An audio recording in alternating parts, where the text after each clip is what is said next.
Hi guys, I want to do a short video. It's kind of hot, but it was very windy, so the wind has been really blowing the tent around.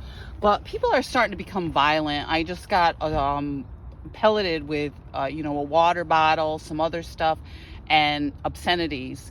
And it usually seems when I start talking about being molested or the sexual assault or the grooming, and I think I'm going to get more into that. I had been putting it off also because sometimes when you revisit memories, more things start to come up for you. I mean, it's taken me a long time to address this, especially with this cousin of mine, and she continues.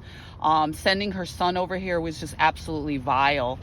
Considering the history and considering what's been going on here with these false allegations I'm a prostitute, these false allegations, I didn't do nothing in my marriage, I don't deserve my properties, my home, my assets.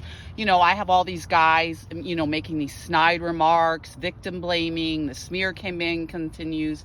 So, I get inspired by reading other women's stories, and there's more stories coming out as far as people telling their truth, women telling their truth.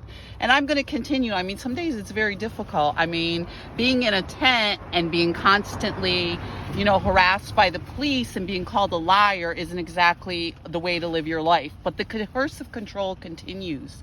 So I'm going to get more into talking about grooming and how family members can groom you. I didn't want to be friends with this cousin. She pursued me for the longest time when I moved over here to the East End.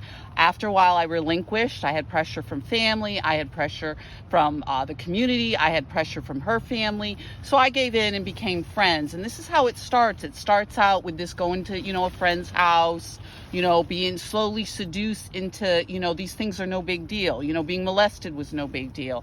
Being sexually harassed was no big deal. Being sexually harassed at work was no big deal. Few sexual assaults. Then it was no big deal. My 20-year marriage, I end up on the street homeless after having numerous assets. So I think it's very important for women to continue to speak out. Take care, guys. Be safe.